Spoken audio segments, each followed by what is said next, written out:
Alright guys, so as expected, our next 7-star raid is a Ghost Terra type Typhlosion, and as usual, I have put together several early possible counters for it, but before we get into those, let's go over Typhlosion and what it may be packing for this raid. Normally a pure fire type, Typhlosion will be rocking a Ghost Terra type for this raid. That means it's going to have stab on Ghost and fire type moves. It will have its hidden ability, Flash Fire, which is going to make it immune to fire type attacks, as well as boost its own fire type attacks when hit by a fire type move. As with most starters, it has subpar defenses, sporting a 78 in defense and 85 in special defense. It is primarily a special attacker with a special attack stat of 109 and an attack stat of 84. This doesn't entirely rule out the possibility of it carrying physical attacks, but the bulk of its moves are likely going to be special attacks. However, I've also put together an alternate set where it's more of a split attacker. So let's go over the Holy Special set first, since I think that's going to be the most likely one that we see. So for Typhlosion's Ghost type coverage move, I'm expecting it to have Shadow Ball. Then for its fire type move, we have Flamethrower, Fire Blast, Heat Wave, and Eruption. It's most likely going to have Flamethrower or Fire Blast, as those are just your typical go-to special fire attacks. However, it does get access to Heat Wave and, even more terrifyingly, Eruption as well. Now, I don't think Eruption is highly likely though, just because it may be a little overpowered since Eruption's damage scales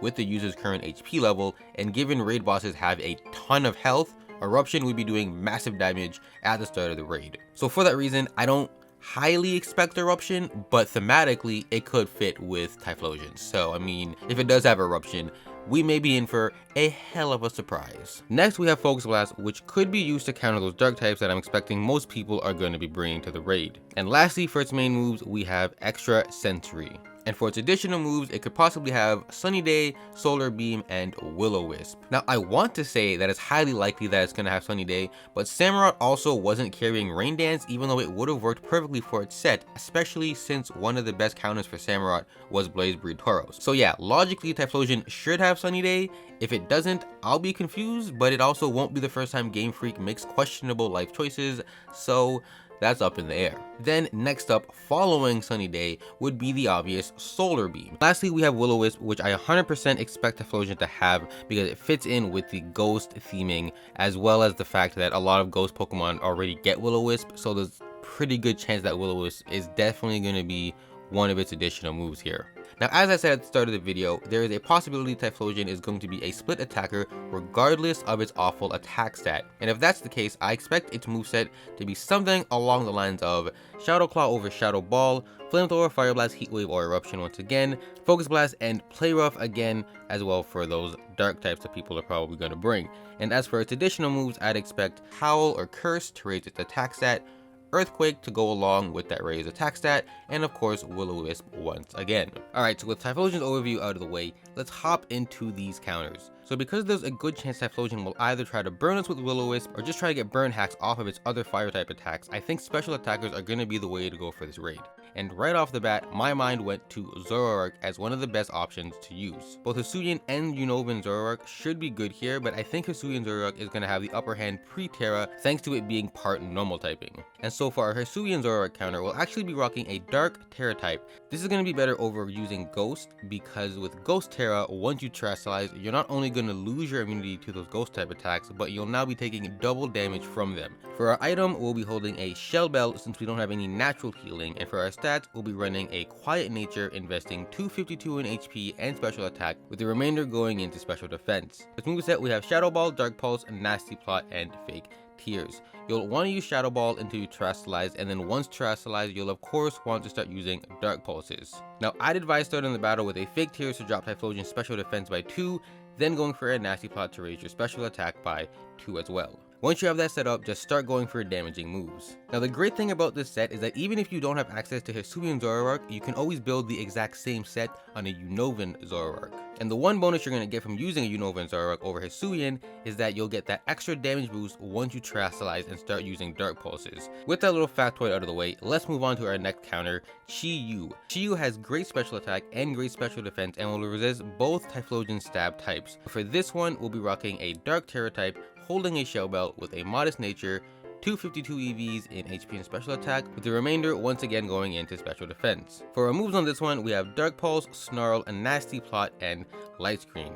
As usual, for a lot of these sets, we have Dark Pulse as our main damaging move, then we have Snarl to drop Typhlosion's special attack by 1 stage every time we land a hit, Nasty Plot to boost our special attack, and Light Screen to have damage from Typhlosion's hard-hitting special attacks. Slightly more bulky than Zoroark with its higher defense, I think Chi-Yu might actually just slightly edge out Zoroark in terms of effectiveness in this raid, but only time will tell if that's true or not, so let's move on to our next counter. Another great Pokemon for this raid is likely going to be Hydreigon.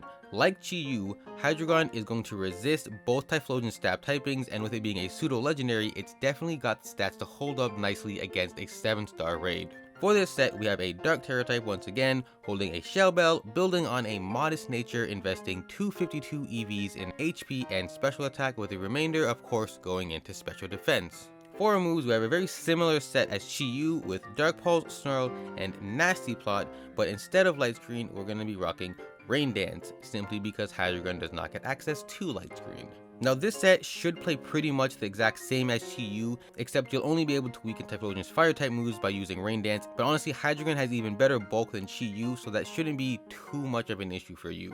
Alright, now for this next counter, it's only really viable if Typhlosion doesn't have any physical attacks because of its awful defense stat, but for this one we have Flutter Mane. Now right away you can see that Flutter Mane has an atrocious defense stat, so if Typhlosion has any kind of physical move, especially if it has Shadow Claw or Iron Head, I advise not running this set at all. But otherwise, if we're going up against a fully special Typhlosion, this set should work pretty damn well. So with that warning out of the way, we have a Dark Terra type holding a Shell Bell on a modest nature with 252 in HP and special attack, with the leftover EVs in Sped F. For our moves, we'll be running Dark Pulse, Fake Tears, Calm Mind, and Wish. Similar to Hisui and Zoroark, we'll be using Terrestrialization to get rid of our Ghost weakness with Flutter Mane. Now Flutter Mane has incredible special bulk, so this set should hold up nicely even against a full special Typhlosion carrying Shadow Ball. We have Calm Mind to raise our special defense if needed, Fake Tears to lower Typhlosion's special defense, and Wish to recover our health. Now Wish takes around like 2 turns to activate, so I'd advise setting up a Wish on turn 1 and then just making sure to always have a Wish waiting to proc in the background. And then once you terrestrialize, Flutter Mane's high special defense stat and healing from Shell Bell should be enough to keep you alive for this battle. Now for these last 2 counters, we have physical attackers, and even though I said special attackers are definitely going to be the way to go with this one, there's no denying that these 2 mons are going to be great offensive counters so long as we can prevent them from getting burned. And first up, we have the very obvious Roaring Moon. Sharing a type combo with Hydreigon, Roaring Moon is also going to resist both stab types from Typhlosion, but has access to reliable healing unlike Hydreigon. For this set, we have a Dark Terra type holding either a Lumberry or a Shell Bell. We'll be running an Adamant Nature, 252 in HP and attack, remainder in special defense. Now as I said, we need to make sure Roaring Moon doesn't get burned, so we have a potential Lumberry as our held item to heal any possible burns. After that, we have Crunch for damage with a 20% chance to drop defense, Night Slash for critical hits, which should bypass the attack drop from being burned. We then have Snarl to drop Typhlosion's special attack, and then Roost to heal ourselves. And then finally, for our last counter, we have another Pokemon that we're going to have to protect from burn, Tyranitar. Now Tyranitar has a much better special attack stat than Roaring Moon, so we'll be dealing more damage with our Snarls, and you theoretically could run a special attacking Tyranitar, but there's no question that this Pokemon was made to be a physical attacker with its crazy attack stat of 134. So knowing all that, we're going to be running Terra Dark holding a Lumberry or Shellberry once again with the ability Sandstream. For its stats, we have a Brave Nature with 252 in HP and attack, with the remainder going into what else but special defense. And for its attack, we're going to be rocking, no pun intended, just realized that, we'll be rocking Crunch, Assurance, Snarl, and Screech. Now, one good thing about this set is that even if you end up with a burn, you can still keep your damage output relatively decent by using Screech to drop Typhlosion's defense stat. And then you have Assurance, which is going to be doubled to 120 base damage if you're able to hit Typhlosion after it's already taken damage from one of your allies.